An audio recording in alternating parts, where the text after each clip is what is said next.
Okay, let me know if you guys can see my screen. Yes, sir, it's visible. Okay.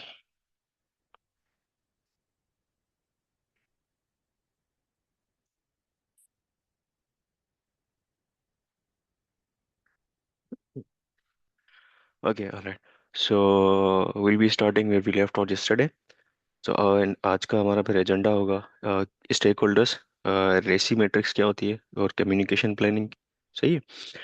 उसके अलावा फिर हम day 3 वाला part भी कुछ कवर करेंगे, जो कि अगेन लिंक्ड ही है डे 2 के पार्ट से, जिसमें यूजर यूजर यूजर स्टोरीज आ जाती हैं और एक्सेप्टेंस क्राइटेरिया क्या होता है, और अगेन डीओआर और डीओडी क्या होता है। ठीक है, इनको थोड़ा और डिटेल में देखेंगे। हैंड्स ऑन लैब्स हैं, अगर हमें टाइम मिला तो हम वो कर लेंगे। और फिर मॉक मीटिंग कैसे होती है सॉफ्टवेयर सेटिंग एनवायरनमेंट में, आप कैसे as a project manager mock meetings conduct करते हैं। ठीक है, तो उसका थोड़ा और भी लेंगे। और स्मार्ट बजट जो हमारा प्रोजेक्ट है, एज अ मॉक प्रोजेक्ट है जिस पे हम डिस्कशन करेंगे क्या उसकी सारी प्रैक्टिकल एप्लीकेशन है। तो जितनी भी हम डिस्कशन करेंगे वो स्मार्ट बजट को हम रख के ही डिस्कस कर रहे होंगे एज एन एग्जांपल। राइट। किसी को कोई भी क्वेश्चन हो बीच में, वो कोई हैंड रेज कर सकता है या just jump in. Right. Okay. So stakeholders पे सबसे पहली बात तो होते किस किस टाइप के हैं, कितने टाइप के स्टेक होल्डर्स होते हैं, किसी को आइडिया है या स्टेक होल्डर्स होते क्या है?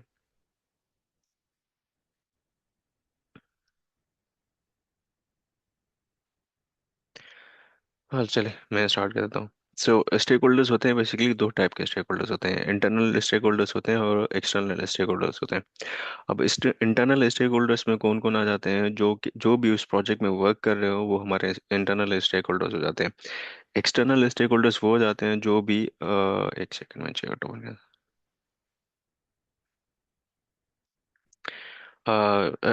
एक्चुअली मैं चैट देख नहीं पाऊंगा, तो अगर बेहतर है कि डायरेक्ट आप जंप इन करें, आवाज़ से दें। ठीक है। So moving on. Thank you लारे, maybe Laiba, sorry, I don't know was that. So जी, वो आंसर बिल्कुल सही था। जो भी उस प्रोजेक्ट में इन्वॉल्व होते हैं, और एक्सटर्नल स्टेक होल्डर्स वो होते हैं जो इनडायरेक्टली इन्वॉल्व होते हैं, जैसे कि कभी कभार वेंडर्स हो गए। ठीक है, जो आपके डायरेक्ट प्रोजेक्ट को इम्पेक्ट तो नहीं करता, बट उसकी कुछ ना कुछ आउटपुट इनपुट इन्वॉल्व होती है। ठीक है, कुछ डिपेंडेंसीज उसमें इन्वॉल्व होती हैं। ठीक। तो उनमें प्रायोरिटाइज कैसे किया जाए, सबसे पहले तो आइडेंटिफिकेशन हो जाती है स्टेक होल्डर्स की कि कौन कौन प्रोजेक्ट्स पे काम करेगा। ठीक है, वो उन सबको हम स्टेक होल्डर्स कहते हैं।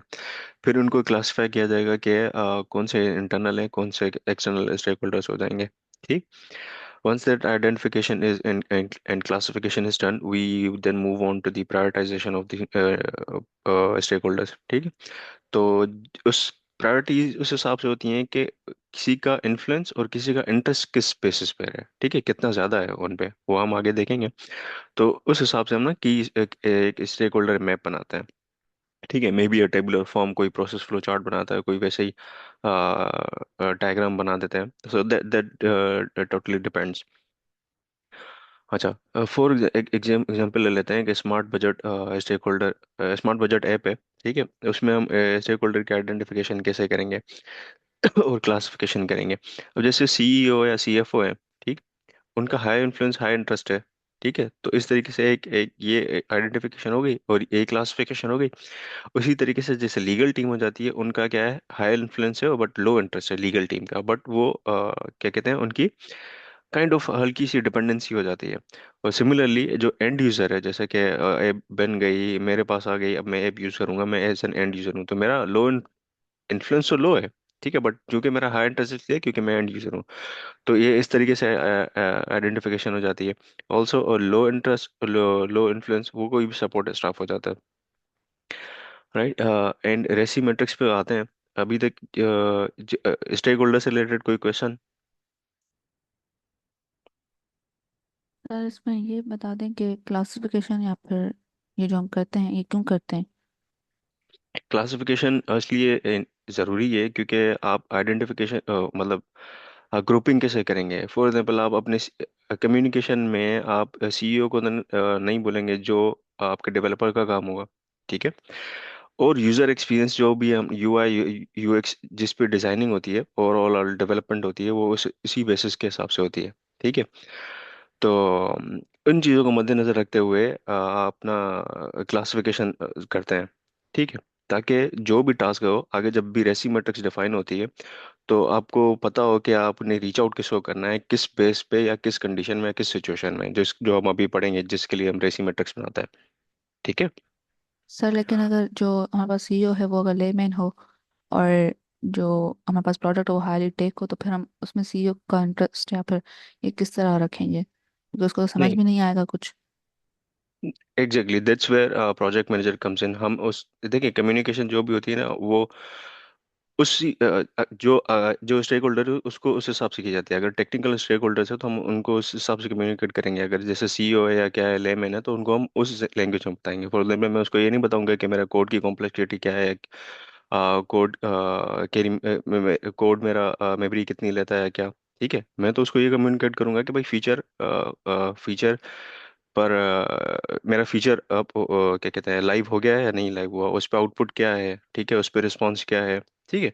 तो उस हिसाब से स्टेक होल्डर्स की कम्युनिकेशन की जाती है। आई होप दैट क्लियर्स। अगर कोई क्वेश्चन है तो you guys can go ahead.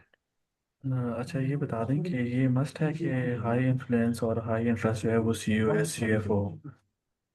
नहीं, और भी हो सकते हैं, जैसे VP हो गए, कभी कभार डायरेक्टर्स हो जाते हैं, डिपेंड्स ऑन द ऑर्गेनाइजेशन क्या है। ये just this just an example, right. अच्छा मतलब ये इसमें कुछ कोई भी हो सकता है इसमें।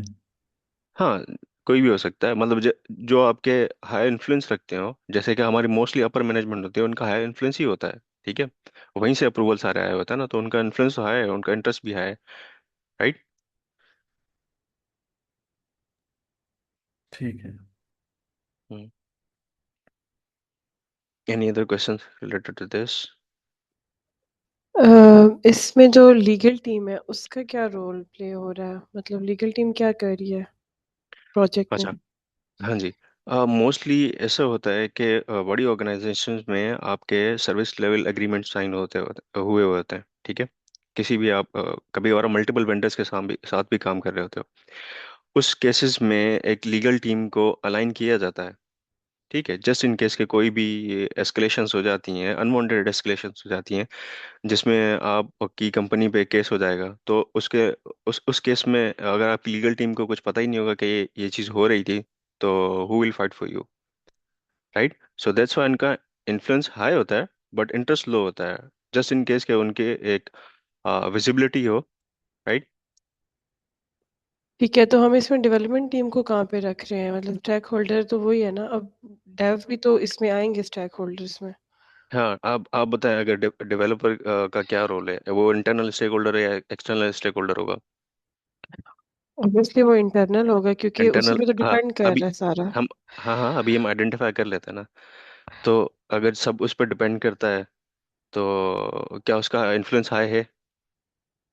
ऑब्वियसली इंटरेस्ट भी हाई होगा। क्या उसका इंटरेस्ट हाई हुआ? इंटरेस्ट भी हाई होगा। तो क्लासिफिकेशन हो गई। सही हो गया। ठीक है। ठीक है। सो बट क्लासिफिकेशन अगर के, कोई जी जी। ऐसी सिचुएशन हो जाए जहाँ पे हम आइडेंटिफाई ना कर सके, जैसे डेव का तो हमें पता है कि उन्होंने डेवलपमेंट करनी है। सो हम्म यहाँ पे लेट्स सपोज अगर हम बिजनेस टीम की बात करते हैं कि जो एक है बीडी है बिजनेस डेवलपमेंट, उसका अगर हम आइडेंटिफाई करना चाहें कि उसका इन्फ्लुएंस हाई होगा या इंटरेस्ट हाई होगा, तो इस चीज़ को हम कैसे कर सकते हैं? लाइक कोई इसका मैट्रिक्स है कि इसकी बेसिस पे हम उनको आइडेंटिफाई या जज कर सकें? हाँ, आगे आते हैं। रेसी मैट्रिक्स उस हिसाब से, ये जस्ट आपके एक तरीके से अंडरस्टैंडिंग के लिए है। ठीक।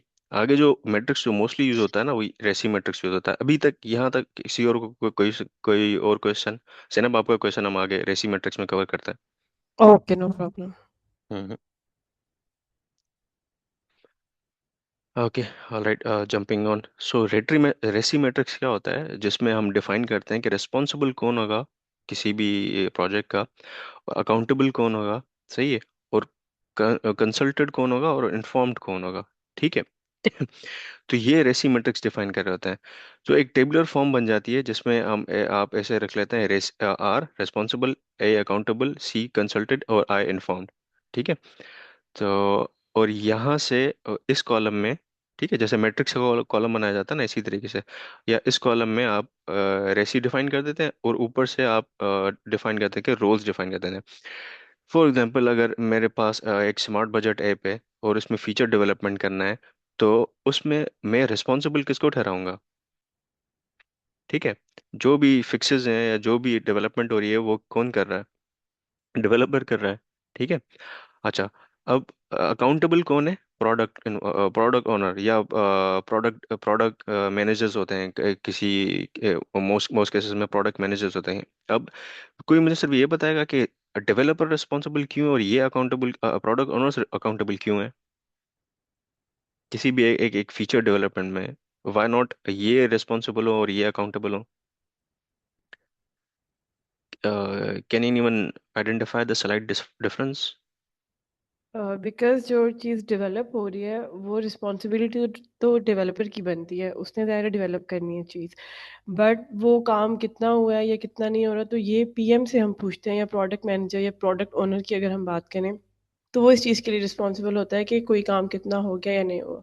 सो इस वजह से हम उसको डेवलपर को रिस्पॉन्सिबल कहेंगे कि वो रिस्पॉन्सिबल है उस करंट कोई भी फीचर है उसको डेवलप करने के लिए। जबकि जो पीएम होगा वो अकाउंटेबल होगा, कि हम उससे पूछेंगे कि अच्छा ये वाला जो फीचर है ये हो गया या नहीं हुआ, या जो भी हम उससे कम्युनिकेट करेंगे। हाँ जी, गुड। बट इस उसके मैं इस क्वेश्चन इस आपके आंसर को ना मैं थोड़ा थोड़ा सा डिफर करूंगा इसमें। जी आयशा। सर, ये जो प्रोडक्ट ओनर है, जी। ये इसलिए रिस्पॉन्सिबल नहीं होगा क्योंकि इधर फीचर डेवलपमेंट की बात हो रही है। तो हम्म। कोई जरूरी नहीं होता कि प्रोडक्ट ओनर को हमारे जो सॉफ्टवेयर डेवलपमेंट है उसका उसके बारे में इल्म हो। इस नहीं, चले मैं इसको थोड़ा क्लैरिफाई कर देता हूँ। जैनब ने बिल्कुल सही कहा, ठीक है।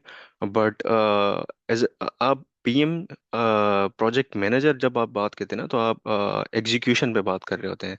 अब प्रोडक्ट ओनर या प्रोडक्ट मैनेजर का थोड़ा रोल ना रिसर्च साइड पे भी आ जाता है। अगर आप में से किसी ने एक सेशन लिया हो आईकोड ग्रुप पे, प्रोडक्ट मैनेजर का, प्रोडक्ट वो प्रोडक्ट लीड थे, पता नहीं प्रोडक्ट मैनेजर थे, मुझे सही से याद नहीं आ रहा, वो मेटा में थे, सॉरी एप्पल में। तो अगर आपने उनकी टॉक सुनी हो तो शायद आपको आइडिया हो, तो उनका ना थोड़ा काम रिसर्च बेस्ड भी होता है। ठीक है, प्रोडक्ट किस तरीके से होगी, सही है, प्रोडक्ट का हम क्यों इस तरीके से डिजाइन कर रहे हैं, ये पार्ट ऑफ दैट, ये रिक्वायरमेंट जो है ना वो प्रोडक्ट मैनेजर से आ रही होती हैं, सर प्रोडक्ट टीम से आ रही होती हैं। जी जी। मैं एक चीज ऐड करूँ इजाजत हो? जी जी बोले। सर वो मैंने मेरे ख्याल आप फर्स्ट डे आए नहीं थे उस दिन जब मैंने वो शेयर किया था उनका लिंक।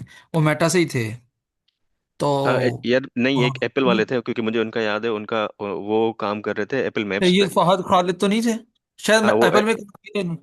एप्पल मैप्स पे काम कर रहे थे, मुझे याद है। वो मेटा वाले शायद दूसरे हों, बट वो एप्पल मैप्स पे काम कर रहे थे। एप्पल के थे वो, अच्छा, ग्लासेस पहने उनका हुए भी थे। हुआ था 4-5 माह पहले, 3-4 माह पहले हुआ था। तो नहीं नहीं, वो अभी मैंने इनका रिसेंट की बात लिंक है, शेयर किया एक था। विद इन 1 मंथ की बात है। हाँ, वो यूट्यूब पर अपलोड होगा। I am pretty sure of that.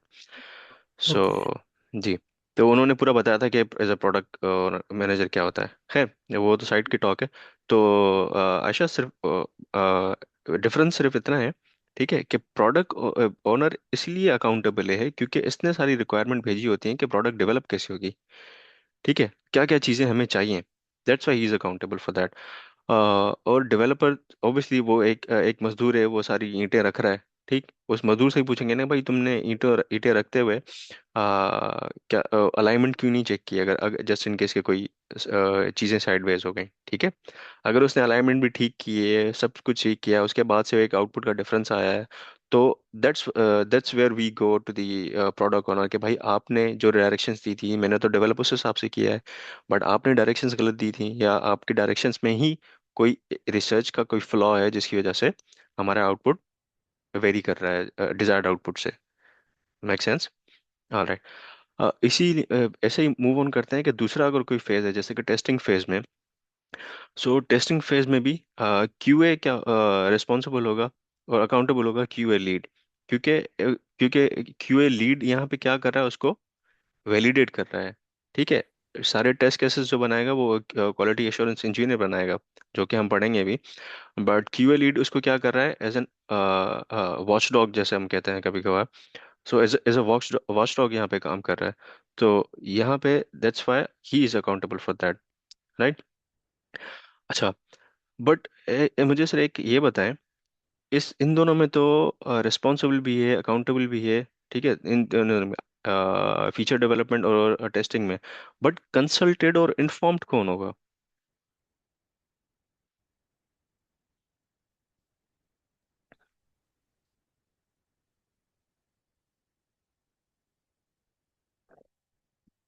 Can anyone take a guess? जो क्लाइंट कंसल्टेड। ओके, आप कंटिन्यू करें। जी जी, चलें, बोले मंजूर। कंसल्टेंट आई थिंक सो वो होगा जो डिलीवर करेगा क्लाइंट को, आई थिंक, और जो उसको डिलीवर करेगा। और इन्फॉर्म्ड? एंड यूजर इन्फॉर्म्ड होगा। एंड यूजर तो प्रोडक्ट देखेगा ना उसको, तो अभी इन्फॉर्म से कोई वैसे लेना देना नहीं है। क्लाइंट जो होगा वो इन्फॉर्म होगा, और डिलीवर जो होगा वो हाँ कंसल्टेंट हाँ, करेगा। हाँ जी, हाँ जी, ठीक है, ताकि आप उनको एक कम्युनिकेशन अलाइन करते रहें। Make sense? जनाब, आप कुछ कह रही थी। कंसल्टेंट का मेरा वही था कि जैसे हम कंसल्ट करते हैं ना किसी चीज़ से, यानी कि हम उसे हम्म बता दें कि ये वाला काम हमने किया और फिर वो हमें कोई फीडबैक दे। सो हम्म। कंसल्टेंट वो पर्सन होगा कि जो हमें जो इनपुट ले और फीडबैक दे हमें। सो इन्फॉर्म वो पर्सन होता है कि जिसे हमें अपडेट रखना होता है अपने प्रोजेक्ट से, या अपने, आप कह सकते हैं कोई भी फीचर अगर डेवलप हुआ है तो कौन सा पर्सन है जिसे हमें इन्फॉर्म रखना चाहिए। सो इन्फॉर्म में वो पर्सन आएगा। एग्जैक्टली, तो फीचर डेवलपमेंट में कंसल्ट कौन होगा, कंसल्टेड या कंसल्ट कौन होगा? मोस्टली लीड्स होंगे, ठीक है, जो डेवलपर्स के हैं, राइट। जी, लीड्स हो सकते हैं या सीईओ भी हो सकते हैं सम टाइम, अगर एक स्मॉल ऑर्गेनाइजेशन है तो उसमें अगर हाँ, सीईओ क्योंकि वो, मैनेज कर रहे हैं तो फिर वो भी हो सकते हैं। बिल्कुल बिल्कुल, ठीक। So make sense team. So ऐसे ही अगर बजट अप्रूवल वगैरह चाहिए तो वहाँ पे क्या है कि रिस्पॉन्सिबल फाइनेंस टीम हो गई, ठीक है, या अकाउंटेबल सीएफओ वगैरह हो गया। सिमिलरली जैसे टेस्टिंग फेज का आ गया, ठीक है। तो चीज़ें कुछ क्लियर है? आगे बढ़ते इन्फॉर्म हम हैं। क्लाइंट को रख सकते हैं अगर मतलब स्मॉल इन्फॉर्म, प्रोजेक्ट है। हाँ हाँ, देखिए इन्फॉर्म वाला तो बिल्कुल इजी है ना। इन्फॉर्म आप समझे, वो ईमेल है सीसी में, जिसमें हम सीसी में रखना होता है किसी ना किसी को। वो हर बंदा क्या कहता है, इन्फॉर्म कर रहा होता है, ठीक है। या और भी, या मैं और मिसाल दूं कि अगर आप मल्टीपल टीम्स के साथ काम कर रहे हैं, ठीक है, सही है ना, मल्टीपल टीम्स के साथ काम कर रहे हैं तो आप उन सब टीम्स को अपने प्रोजेक्ट के हिसाब से इन्फॉर्म करेंगे ना। यस। क्योंकि ताकि उनको अलाइन रखने के लिए कि भाई अगर क्योंकि कभी कभार ऐसा भी होता है कि किसी एक टास्क की दूसरे टास्क पर डिपेंडेंसी आ जाती है, तो आप उनको इन्फॉर्म करते रहते हैं जब तक वो प्रोग्रेस हो जाए, ताकि जैसे ही वो डिपेंडेंसी क्लियर हो तो आगे नेक्स्ट टीम उस हिसाब से मूव फॉरवर्ड हो। Make sense? Got it. Right. Moving on to the communication plan. So communication plan भी वेरी कर रहा होता है, ठीक है, ऑर्गेनाइजेशन टू ऑर्गेनाइजेशन। किसी का कोई बहुत लंबा चौड़ा डॉक्यूमेंटेशन का काम होता है जिसमें वो बीआरडीज बनाते होते हैं, प्रोजेक्ट चार्टर्स में जाते हैं, एंड एटसेट्रा एटसेट्रा। किसी किसी केसेस में आपको ये सारी चीज़ें मिल जाती हैं, ठीक है। कम्युनिकेशन वैसे एक बहुत ही ब्रॉड टर्म आ जाती है, उसके हिसाब से एक पूरी मास्टर क्लास रन की जाती है।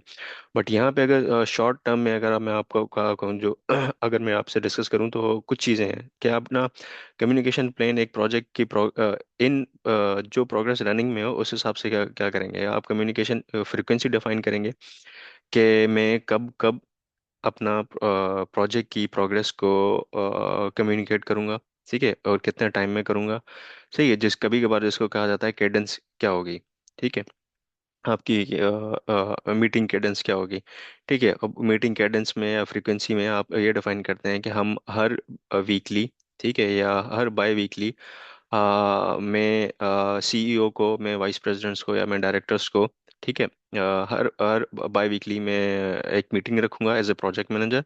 और उस मीटिंग में मैं पूरी अपडेट्स की इंफॉर्मेशन प्रोवाइड करूंगा कि क्या क्या हुआ, ठीक है। उस फिर कम्युनिकेशन क्या कहते हैं उस मीटिंग में, उस मीटिंग में किस किस को रखना है, that's a different audience, right. So लाजमी नहीं उसमें आप सारे डेवलपर्स को रख दें, ठीक है। फॉर एग्जांपल 5 डेवलपर्स काम करें, सबको रख दें।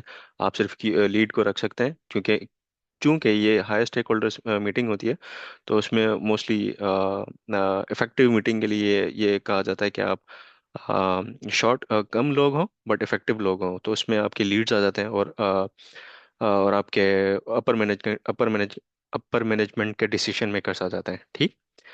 अच्छा, एक और मीटिंग आप ये भी कर सकते हैं कम्युनिकेशन में, कि आप अपनी ही टीम के साथ आप कम्युनिकेशन कर रहे हैं। वो हो सकती है daily mockups, daily stand ups हो, ठीक है, वीकली चेक्स हो, ठीक, स्टार्टिंग में, एंड में, ठीक है।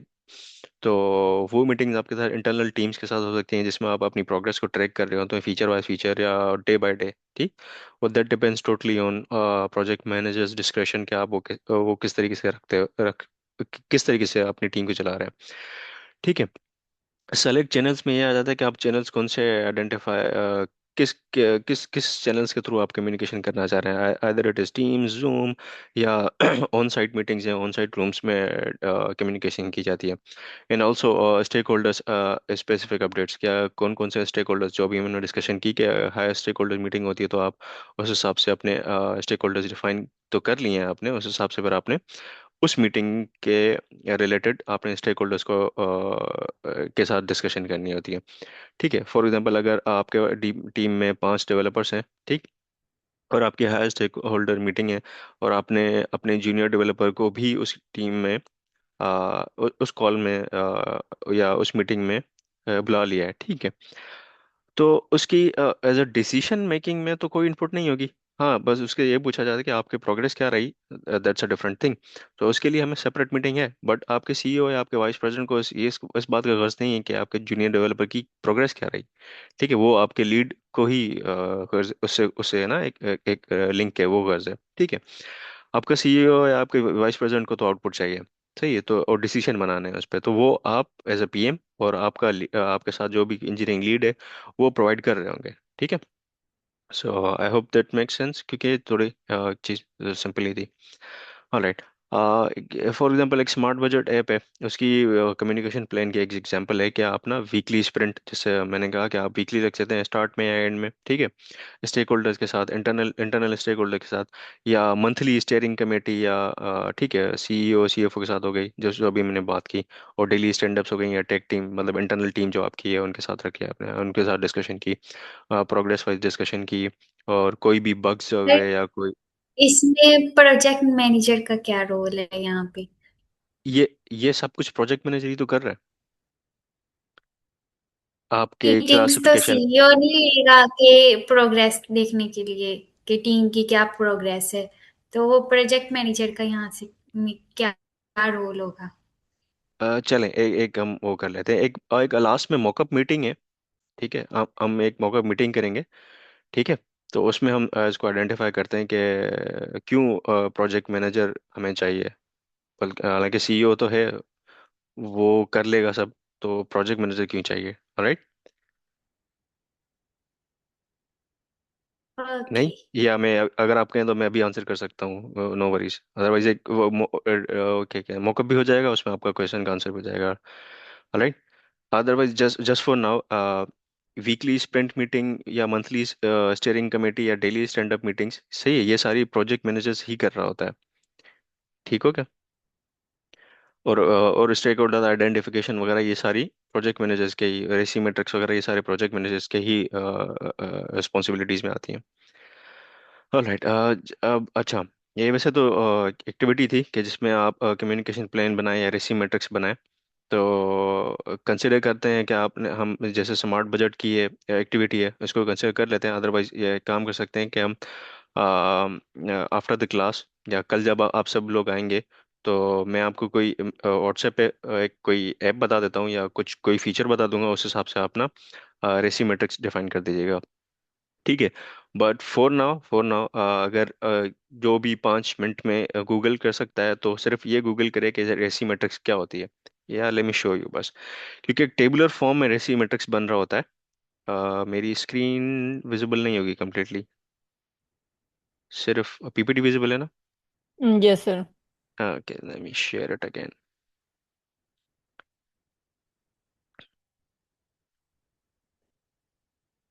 सर आपने हमें कहा कि मैं गूगल मैं करें। कर देता हूँ, मैं कर देता हूँ, फिर मैं एक और वो कर दूंगा। क्या कहते हैं, अभी मैं सिर्फ दिखा देता हूँ, ताकि फिर आप जब बनाएंगे तो वो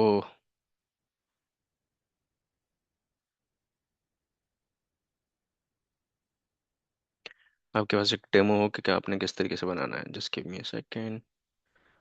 अच्छा, किसी ने चैट में आंसर दिया है, थोड़ा लंबा चौड़ा आंसर है। कि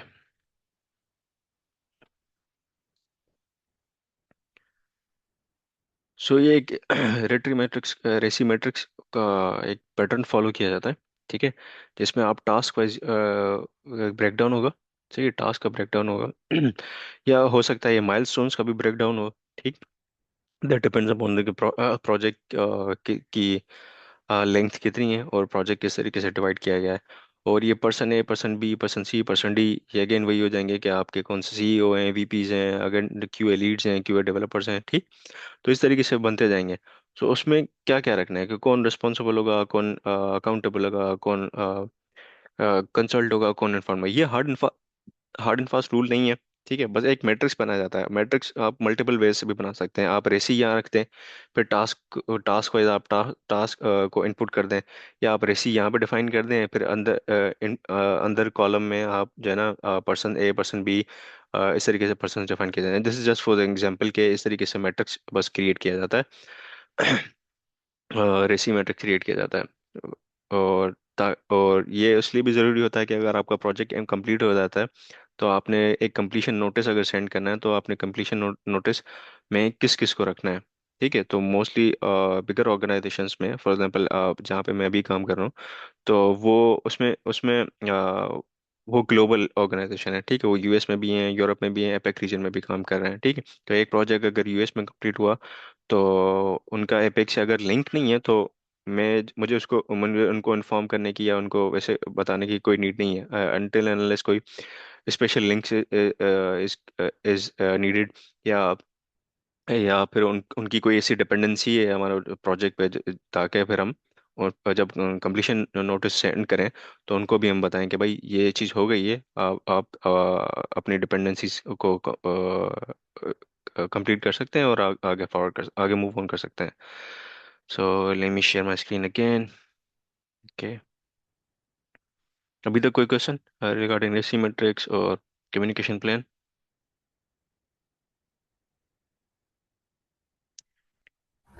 सर ये रेसी मैट्रिक्स हम लोगों ने खुद बनाना होता है ना? हाँ जी, एज अ पीएम आप रेसी मैट्रिक्स बनाते हैं किसी भी प्रोजेक्ट का। ठीक है, अच्छा, मैं आपको ये बताता हूँ कि ये रेसी मैट्रिक्स या आइडेंटिफिकेशन ऑफ स्टेक होल्डर्स, ये हम कब करते हैं, या कौन सी करना कब होता है। आपके पास प्रोजेक्ट आ जाएगा, तो उसके बाद से आप ये सारी चीज़ें कब करेंगे, तो मैं उस पर आता हूँ। ठीक है, अच्छा, एक मॉक मीटिंग अभी हम रख लेते हैं। ठीक है, उसके बाद से फिर डे टू के जो आउटकम्स हैं वो हमें stakeholder identification, RACI ownership, communication cadence, ठीक है, या smart budget application as an example, वो कवर हो जाएगी उसमें। ठीक है, तो कंसिडर करते हैं कि यही हमारी क्या है, एक किक ऑफ कॉल है। ठीक है, हमारे पास स्मार्ट बजट ऐप का एक अप्रूवल आया है। ठीक है, जिसमें project charter water, business requirement document सब रेडी हो चुके हैं। ठीक है, प्रोडक्ट ओनर से भी आ चुकी है। अब मैं एज अ प्रोजेक्ट मैनेजर हूँ। ठीक है, मैं एज अ प्रोजेक्ट मैनेजर, मुझे क्या करना है कि एक किक ऑफ कॉल रखनी है। ठीक है, मेरे साथ आप में से डेवलपर्स भी होंगे, आप में से क्यूए की टीम भी होगी। ठीक है, और आपके साथ डेवऑप्स टीम भी होगी, मतलब जो भी सॉफ्टवेयर डेवलपमेंट लाइफ साइकिल में चाहिए। सही है, तो अगर इसको और भी इफेक्टिव बनाने के लिए मैं अपने लीड्स को ही सेलेक्ट सेलेक्ट कर लूँगा। ठीक है, उस किक ऑफ कॉल में क्या होता है, उस किक ऑफ कॉल में क्या होता है कि एक प्रोजेक्ट मैनेजर आपके साथ अपर मैनेजमेंट के स्टेक होल्डर्स को भी अलाइन कर देते हैं। ठीक है, कुड बी वाइस प्रेसिडेंट, ठीक है, या कुड बी ओवरऑल डायरेक्टर हो गया। या कुड बी सीईओ, अगर अगर आपकी कंपनी में कम लोग हैं, जैसे कभी कभी कभार 10-15 लोगों की कंपनी हो जाती है, और उस केस में आपके सीईओ का रोल मिक्स मैच कर जाता है आपके सीटीओ से भी। ठीक। सो वो भी होते हैं। तो उस स्कोप आइडेंटिफिकेशन, उस किक ऑफ कॉल में आप प्रोजेक्ट को प्रोजेक्ट की समझें, वो स्टार्टिंग स्टार्टिंग कॉल होती है, फर्स्ट फर्स्ट स्टार्टिंग कॉल होती है, जिसमें सारे मोस्टली सारे स्टेक होल्डर्स होते हैं। अब इस किक ऑफ कॉल में आप सबको अलाइन करते हैं। और जब स्कोप, जैसे कि कल सर हारून ने एक शेयर किया था डॉक्यूमेंट जिसमें प्रोजेक्ट चार्टर था। उस प्रोजेक्ट चार्टर में स्कोप ऑफ वर्क भी डिफाइन था, क्या इन स्कोप क्या होगा और आउट ऑफ स्कोप क्या होगा। ठीक है। सो उस क्विक ऑफ कॉल में हम ये सारी चीज़ें पूछते हैं एज ए पीएम, कि ये स्कोप है।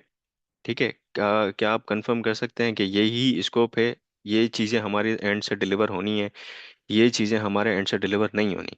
ठीक है, ये इंजीनियरिंग या ये डेवलपर्स का काम होगा। ठीक है, ये हम कमिट करते हैं कि इस टाइमलाइन के हिसाब से काम होगा, और इस प्रोजेक्ट का बजट इतना है। ठीक। ये सारी चीज़ें उस मीटिंग में डिस्कशन हो जाती है, जिसको किक ऑफ कॉल या स्कोप डिफाइनिंग मीटिंग भी कहा जाता है नॉर्मली। ठीक। सो ये ऐसा नहीं होता, किंजा, जो आपने क्वेश्चन किया था ना कि सीईओ है तो सीईओ ही करेगा, क्योंकि एक बीच में एक इंटरमीडियरी चाहिए होता है, जो कि आगे फिर कम्युनिकेट कर रहा होता है। ठीक है। और जब ये किक ऑफ कॉल हो जाएगी और आपके पास मंथ के बाद एक प्रोग्रेस होगी, तो वो सीईओ तो, उस सीईओ को तो नहीं पता कि किस डेवलपर ने इस पे काम किया है। ठीक है, वो उसको चेज करता फिरे। ठीक है। तो वो डायरेक्ट ही आपके पास आता है, एज ए पीएम आता है आपके पास। ठीक है, कि क्या हुआ इस प्रोजेक्ट की प्रोग्रेस का क्या हुआ। ठीक है। और आप उसको ये नहीं बोलते कि उस कोड में ये आ गया है वो आ गया, आप सिर्फ ये बताते हैं कि भाई फीचर हुआ नहीं हुआ, उस फीचर की डिपेंडेंसी का, उस पर क्या डिपेंडेंसीज हैं, या वेंडर की वजह से कोई डिले आ रहा है। ठीक है, उसके क्या रिस्क हैं। ठीक है, क्या क्या अगर इश्यूज आए तो उस इश्यूज पे कौन कौन से एक्शन लिए गए हैं या नहीं लिए गए। ठीक है। तो वो इस तरीके की इंफॉर्मेशन होती है। राइट। सो ये सारा बीच का जो रोल परफॉर्म कर रहा होता है, वो प्रोजेक्ट मैनेजर ही परफॉर्म कर रहा होता है। ठीक है, मैंने आपको कल भी कहा था कि प्रोजेक्ट मैनेजर्स हैं वो एग्जीक्यूशनर हैं। एग्जीक्यूशनर जैसे कि वो जितने भी टास्क वगैरह होते हैं वो एग्जीक्यूट करवाते हैं, वो we get the work done. Right. तो ये हमारा रोल होता है। और जब भी एक मंथली कैडेंस डिफाइन किया जाए है, जिसमें स्टीयरिंग कमेटी हो जाती है, स्टीयरिंग कमेटी मीटिंग हो जाती है, उसमें आपके वीक मोस्टली मंथली हो गई या बाई वीकली होती है किसी किसी जगह पे। तो उसमें आप अपने सीईओ को सिर्फ बताते हैं, ठीक है, कि ये चीज़ें हुई हैं, ये इश्यूज हैं, ये रिस्क है। ठीक है। अगर यही चीज़ें सीईओ करने लग जाए, ठीक है, तो उसके पास टाइम नहीं होगा ना और डिसीजन लेने का। Make sense. तो हम रिस्क इश्यूज हैं या कोई भी एक्शंस हैं, तो हम ये पहले ही आइडेंटिफाई करके आए होते हैं ना, एक पूरा प्रॉपर होमवर्क करके ही आ रहे होते हैं उस स्टीयरिंग कमेटी मीटिंग में। That's why project manager is needed. Right. So that's why वो सारी मीटिंग्स प्रोजेक्ट मैनेजर कर रहा होता है, क्योंकि उसको इन्स एंड आउट्स का पता है। ठीक है, नॉट नेसेसरी पूरा टेक्निकल कोड का, बट इन्स एंड आउट्स का पता है कि मुझे क्या डिजायर्ड आउटपुट चाहिए, मुझे क्या ऊपर कम्युनिकेट करना है। So I hope that make sense. ठीक है। सो ओवरऑल जैसे यहाँ पे थोड़ा क्या कहते हैं, इस मॉक मीटिंग में तो ये है कि स्टेक होल्डर अलाइनमेंट है। Otherwise role goes beyond that, जिसमें आप पूरा स्कोप डिफाइन कर रहे होते हैं। ठीक है, रेसी जो आपने डिफाइन की है, जो बनाया है, उस रेसी को रिव्यू करवा रहे होते हैं उस स्कोप मीटिंग में, उस किक ऑफ कॉल में, कि आप अकाउंटेबल हैं, आपको रीच आउट किया जाएगा। सो उसी किक ऑफ कॉल में सब अलाइन हो जाते हैं कि ठीक है, मैं यहाँ नहीं आ सकता, मैं इन्फॉर्म में ही हूँगा, या मुझे अकाउंटेबल में रखना है या नहीं रखना। तो ये सारी चीज़ें उसमें रिव्यू होती हैं, उसमें ना वैलिडेट हो जाती हैं और चीज़ों को चेंज किया जाता है। ठीक है, जब ये सारी चीज़ें हो जाती हैं, रोल्स एंड रिस्पॉन्सिबिलिटीज आइडेंटिफाई हो जाती हैं। ठीक है, तो आप टाइमलाइन आइडेंटिफाई भी करते हैं। ठीक है, कि किस टाइमलाइन में क्या चाहिए, और उसी कॉल में आप माइलस्टोन्स भी रख रहे होते हैं। माइलस्टोन्स कैसे, कि for example SDLC life cycle में कोई 5 स्टेजेस हैं, 6 स्टेजेस हैं। ठीक है, उस 6 स्टेजेस में आपने माइलस्टोन डिफाइन कर दिए कि जो फर्स्ट स्टेज है उसका मुझे उसकी डिलीवरी देनी है first week of the project. ठीक है, उस ड्यूरेशन में मुझे उसकी फर्स्ट वीक की डिलीवरी देनी है। मे बी इम्प्लीमेंटेशन या मे बी डेवलपमेंट टाइम ज़्यादा चाहिए, तो उसका हम टाइमलाइन रखते हैं कि भाई इस टाइमलाइन को, क्योंकि प्रोडक्ट मैनेजर्स ने एक पूरी रिक्वायरमेंट दी हुई होती है, ठीक है, वो इंजीनियरिंग टीम से शेयर की जाती है। उसी उसी को देख के फिर बाद में उनसे टाइमलाइन लिया जाता है कि हाँ आया ये इतने टाइम फ्रेम में डेवलप हो सकती है या नहीं। और आपको पता होगा कि आपकी टीम कितना और प्रोजेक्ट्स पर भी वर्क कर रही है। सही है। तो ये सारी चीज़ें अकाउंट फॉर की जाती हैं उस किक ऑफ कॉल, उस मीटिंग में। राइट। सो इन शॉर्ट तो क्या हो जाएगा, आप स्कोप डिफाइन हो जाएगा, आपके रोल्स एंड सर आपकी रिस्पॉन्सिबिलिटी। आवाज बहुत स्लो है। मेरी आवाज़ आपको स्लो आ रही है? सबको स्लो आ रही है या? नहीं सर, जी अब बहुत स्लो आ रही है। हमें तो ठीक आ रही बस। आवाज तो ठीक है। ठीक है, चलें, आप अपने एंड से थोड़ा चेक कर लें वॉल्यूम वगैरह। राइट। सो इन शॉर्ट मैं अगर समराइज करूं तो मीटिंग में क्या होता है, किक ऑफ कॉल मीटिंग हो जाती है। सही है। उसमें roles and responsibilities, scope define हो जाएगा। ठीक है। और उसमें टाइमलाइन डिफाइन हो जाएगा, उसमें बजट डिफाइन हो जाएगा। ठीक है, बजट की कंफर्मेशन। बजट ये ऐसे नहीं कि आप कितना बजट आपको चाहिए या क्या, जितना बजट अप्रूव हुआ है उस बेसिस पे आपको असाइन किया जाएगा, और अपने उसी बजट को एग्जॉस्ट करना होता है। ठीक। ऑलराइट।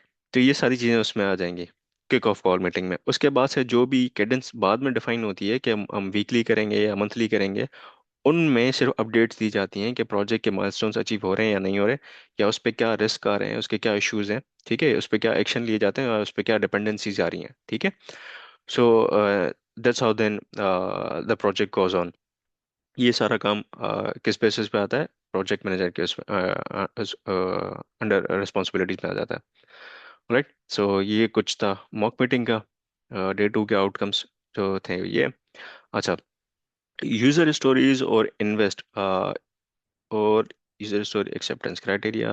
अच्छा, यूजर इन स्टोरीज और इन्वेस्ट पे हम आते हैं। ये बेसिकली है मो जीरा के हिसाब से। ठीक है, एटलासियन जीरा, किसने यूज किया है जीरा, या किसी को इंफॉर्मेशन है जीरा के हिसाब से? जस्ट रेज योर हैंड लारे। एंड ओके, चैट में मैं नहीं देख सकता, तो बस आप अरे हैंड रेज करते हैं तो that would be much better. Right. Okay. May be शायद कुछ और लोगों को भी बताओ। सो यूजर स्टोरीज और इन्वेस्ट को हम थोड़ा और भी देखेंगे अभी at the end of the lecture. Okay, एकरा को भी इंफॉर्मेशन है। Good good. सो यूजर उस यूजर स्टोरीज और उस पे आते हैं, मैं आपको दिखाता हूँ वो क्या कहते हैं जीरा अभी। एट द एंड थोड़ा थोड़ा उसका हम ओवरव्यू ले लेते हैं। ठीक है। तो क्योंकि यूजर स्टोरी से पहले एपिक्स भी आ जाते हैं। ठीक है, वो एपिक्स क्या होते हैं मैं थोड़ा उसका भी थोड़ा इन्फॉर्मेशन दे दूंगा जिसको नहीं पता। अच्छा, यूजर स्टोरीज हम बनाना क्यों ज़रूरी है? ठीक है, यूजर स्टोरीज बनाना इसलिए ज़रूरी है कि इसी बेसिस पे एक सक्सेस सक्सेस क्राइटेरिया भी डिफाइन किया जाता है। अब इस स्टोरी को ऐसा समझें कि आपको चाहिए क्या। ठीक है, आपको चाहिए क्या, और उस जो आपको चाहिए उसका सक्सेस क्राइटेरिया क्या है। सिंपल, बिल्कुल अगर मैं सिंपल जबान में कहूँ तो उसका एक आपको चाहिए क्या, और उसकी सक्सेस या उसका केपीआई क्या होगा, की परफॉर्मेंस इंडिकेटर उसका क्या होगा, जिसकी जिसकी बेसिस पे आप कहेंगे कि हाँ ये चीज़ मुझे सक्सेसफुली डन हो गई, या मुझे जो रिक्वायर्ड आउटपुट था वो मिल गया। ठीक है। सो उस चीज़ को थोड़ा स्ट्रक्चराइज करने के लिए एक यूजर स्टोरीज का कह लें कि नाम लिया जाता है। और उसमें ना एक फॉर्मूला यूज किया जाता है जो इन्वेस्ट है। आपकी यूजर स्टोरीज किस तरीके से होनी चाहिए, वो इंडिपेंडेंट, नेगोशिएबल, वैल्यूएबल, एस्टिमेटेबल और स्मॉल या टेस्टेबल होनी चाहिए। ठीक है। अच्छा, यूजर स्टोरी कैसे है कि एक एक फ्रेमवर्क दिया जाता है कि एज अ यूजर या एज अ डेवलपर या एज अ क्यूए टेस्टर, ठीक है, I want this feature so that that output comes in, right? So that this value creates. Say as a developer I want to develop, yeah, I want to code such and such feature, right? So that it supports the other other objects, right? So ये kind of user stories की जाती हैं।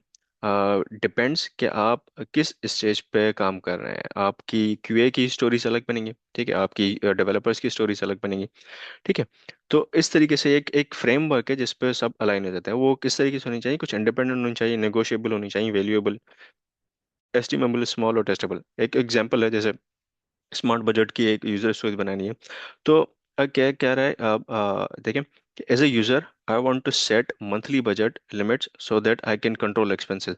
अब अ, अब यहाँ पे देखें कि है क्या, यहाँ पे यूजर कौन है,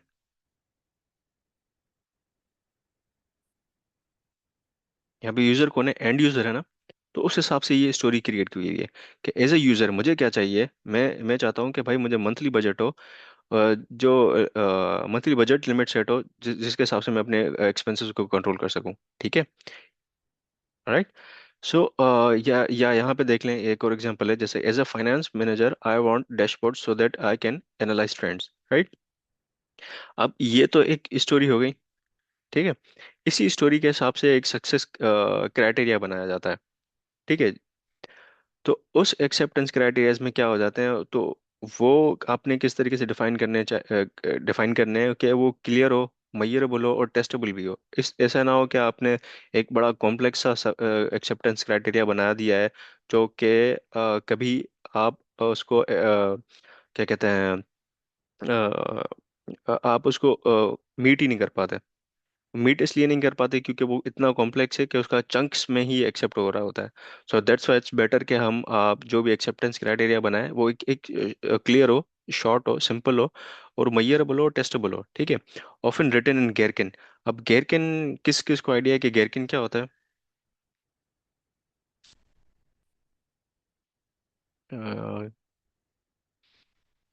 डज एनीवन नो हियर गेरकिन का? May be in the chat. Okay, मैं बताता हूँ। सो ऑफन रिटन इन गेरकिन का मतलब ये कि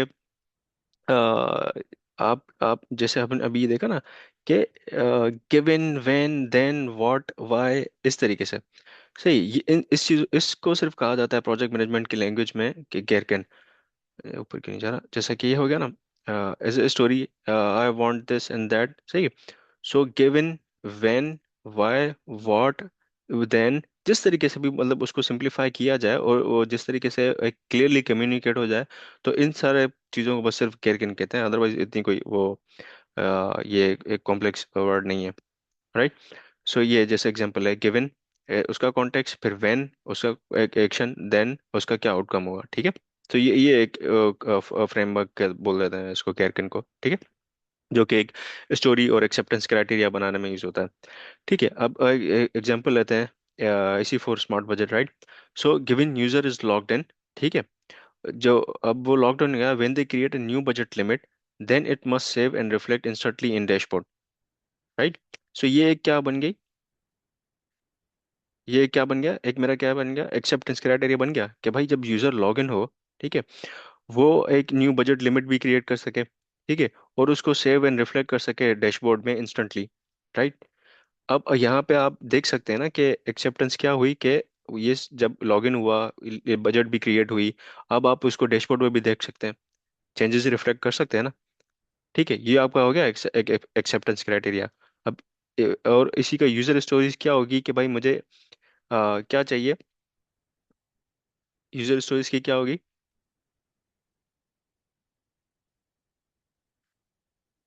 as a user I want to log in, right, and create a new budget limit, and then it must be saved and reflect on the dashboard instantly, ठीक है।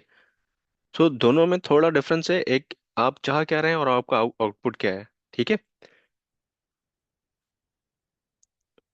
Right. अच्छा, definition of ready and definition of done, जिसको डीओआर और DoD कहते हैं, ठीक है। Definition ready में क्या आ जाता है कि user story completes and acceptance criteria is added and dependency is known, ठीक है। सो ये हो गई डेफिनेशन ऑफ रेडी। अब जैसे ये डेफिनेशन रेडी कंप्लीट हो जाती है तो ये आपका क्या हो गया कि आपका एक्सेप्टेंस क्राइटेरिया मीट हुआ। जो भी आपने एक्सेप्टेंस क्राइटेरिया बनाया था, फॉर एग्जांपल ये बनाया था, अब आप एबल हैं कि लॉगिन करने के लिए भी एबल हैं। आप न्यू बजट लिमिट भी ये बना सकते हैं। अब आप इंस्टेंटली सेव एंड रिफ्लेक्ट करवा सकते हैं अपने डैशबोर्ड पे। तो ये एक्सेप्टेंस क्राइटेरिया मैच हो गया। आपका कोड, आपकी ऐप अब यही चीज़ें रिफ्लेक्ट कर रही है।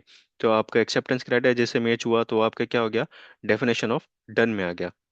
ठीक हो गया।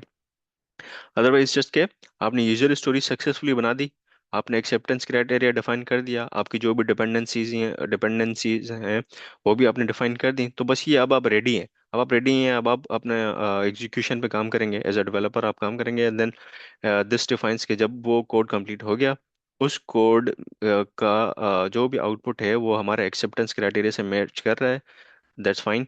सो we are good to go. And then अगर डिप्लॉय भी हो गया और वो अपने डैशबोर्ड्स पे रिफ्लेक्ट कर रहा है, सही आउटपुट आ रहा है, दैट मीन्स के हमारा डेफिनेशन ऑफ टर्न है, हम उसको स्टोरीज को कंप्लीट कर देते हैं। एंड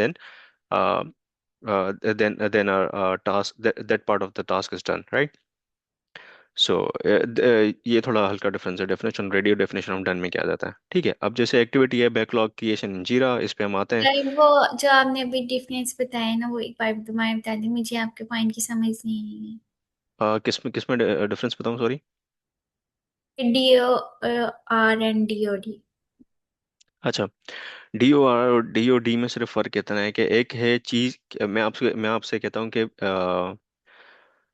फॉर एग्जांपल एक कोई मिसाल है कि आपने कभी किसी इवेंट में जाना होता है।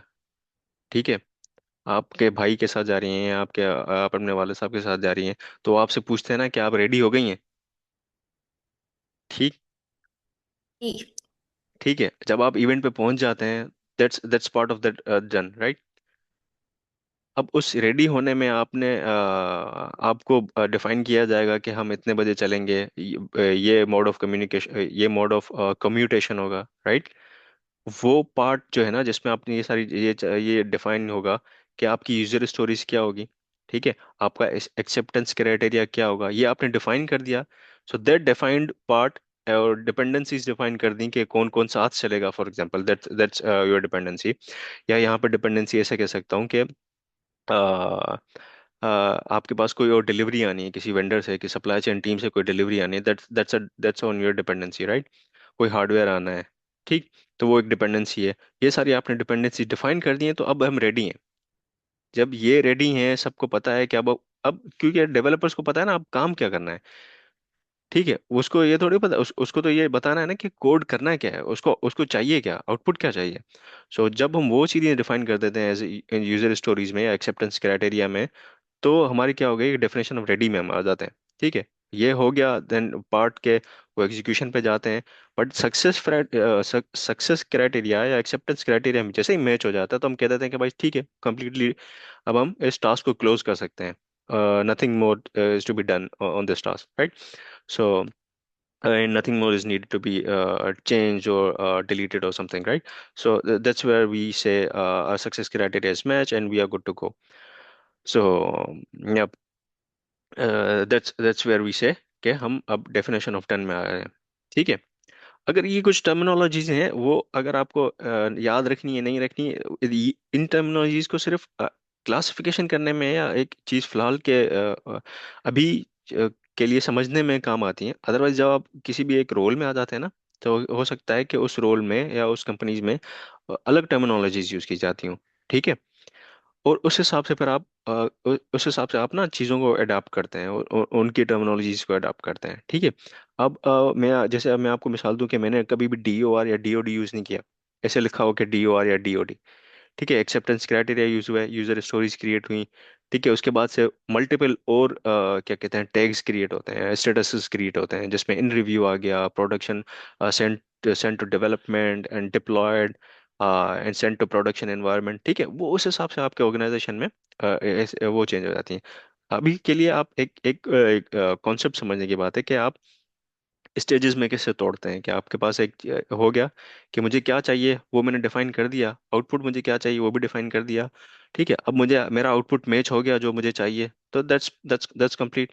अब उसको फिर आप इंग्लिश में आप जो भी लिखें, definition of done, definition of completeness और whatever, right. I hope that make sense Kinza. जी अब समझ आ गई है। Right, thank you. Okay, activity है बैकलॉग क्रिएशन इन जीरा, इस पे हम आते हैं। मैं अभी ओपन कर देता हूँ एटलासियन जीरा। अच्छा, meeting, mock meeting, backlog refinement, ये भी हमने वैसे वो किया कि क्लेरिफाई इसको, ब्रेक एपिक स्टोरीज, ये ब्रेक एपिक स्टोरीज जब हम उस पे आते हैं, जीरा ओपन करता हूँ तो हम करते हैं discuss. Remove blockers in story estimation क्या होगी, ठीक। अच्छा, ये उसके आउटपुट हैं आज के उसके। चल, मूव ऑन करते हैं जीरा पर। So let me share my screen again.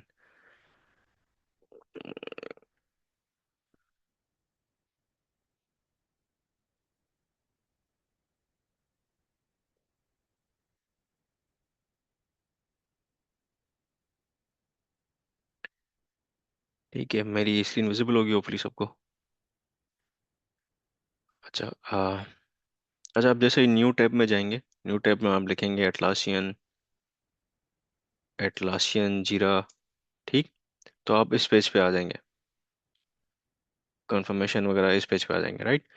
तो इसमें साइन अप करेंगे, मैंने साइन अप कर लिया था इसलिए, ठीक है। तो हो सकता है आपको गूगल के थ्रू साइन अप करना पड़े या किसी और का, किसी और अकाउंट से साइन अप करना पड़े। मेरे पास अपनी यूनिवर्सिटी का क्रेडेंशियल्स है तो मैंने उससे साइन अप किया है। तो मे बी शायद हमारे फीचर्स डिफर कर रहे हो, राइट।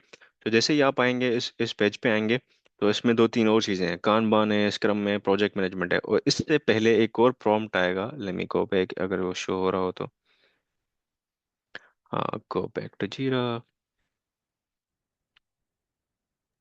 सर यूनिवर्सिटी के लॉगिन से कुछ क्रीडेंशियल इसके फ्री मिलते हैं, हाँ, कुछ बस वो टोकन थोड़ा वगैरह? कुछ कुछ टाइम ट्रायल वर्जन फ्री मिल जाता है, या कभी कभार ऐसा होता है कि किसी यूनिवर्सिटी ने कुछ लाइसेंसेस लिए हुए होते हैं, ठीक है। उस पे क्या हो जाता है कि वो आपका प्रीमियम फीचर आप इस पे यूज़ कर सकते हैं, ठीक है। ठीक है ठीक है। मेरे पास वैसे ऑफिस की एक्सेस है, अगर बट क्योंकि वो थोड़ी कॉन्फिडेंशियलिटी रखनी होती है, तो दैट्स वाई मैं उसको यूज़ नहीं कर सकता, otherwise I could have shown you. So let's just move on. तो आप इस पेज पे आएंगे, जैसे कि मेरा इसका है, KSPL से मेरी MS बिजनेस एनालिटिक्स की भी है। सो तो उसके ये क्रेडेंशियल्स हैं। I'm moving on to the go to Jira part, right. So आप जैसे आएंगे, आपसे पूछा जाएगा कि आपने किस टाइप का प्रोजेक्ट करना है, या आप सॉफ्टवेयर रिलेटेड प्रोजेक्ट करना चाह रहे हैं, या वैसे आपने प्रोजेक्ट मैनेजमेंट मैनेजमेंट की टीम को रन करना चाह रहे हैं, या क्या, ठीक है। तो ये सारी चीज़ें उसमें आ जाती हैं, ये पूछा जाता है, ठीक है, कि आप, अच्छा, इसमें फिर बोर्ड्स की बात आ जाती है कि कानबान बोर्ड यूज़ करना है, स्क्रम टाइप बोर्ड यूज़ करना है। अच्छा, ये कुछ ना मेथडोलॉजीज हैं, ठीक है। मेथोडोलॉजीज अभी तक आप, सर हारून ने आपको सिर्फ एक एजाइल मेथोडोलॉजी बताई थी, और उस इससे दो तीन मेथोडोलॉजीज को और भी इन्फो दिया था, ठीक है। बट उसको और हम शायद डिटेल्स में आगे जाके पढ़ेंगे, एजाइल मेथोडोलॉजी में पढ़ेंगे। तो उसमें कानबान बोर्ड का क्या रोल होता है, ठीक है, और उसमें स्क्रम मेथोडोलॉजी कैसे यूज़ किया जाता है, वो हम थोड़ा और आगे जाके सही तरीके से डिटेल में पढ़ेंगे, ठीक है।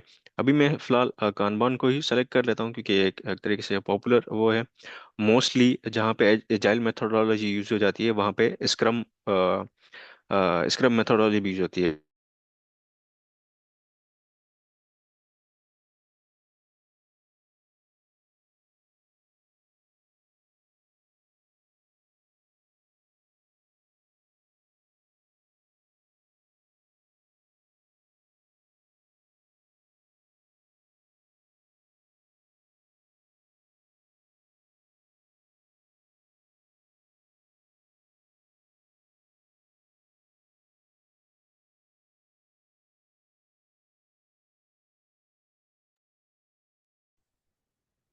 Sir hello. जी सर। सर हमारा टाइम आई थिंक जी खत्म। जी टाइम खत्म हो गया, और आई थिंक सर सैफ और अमान का नेट का कोई इशू आ गया है। हम मीटिंग एंड कर देते हैं, इंशाल्लाह कल यहाँ से स्टार्ट करेंगे। जी ठीक सर है। आप मीटिंग एंड कर सकते हैं। जी ठीक है, थैंक यू। ओके, अल्लाह हाफिज़। अल्लाह हाफिज़।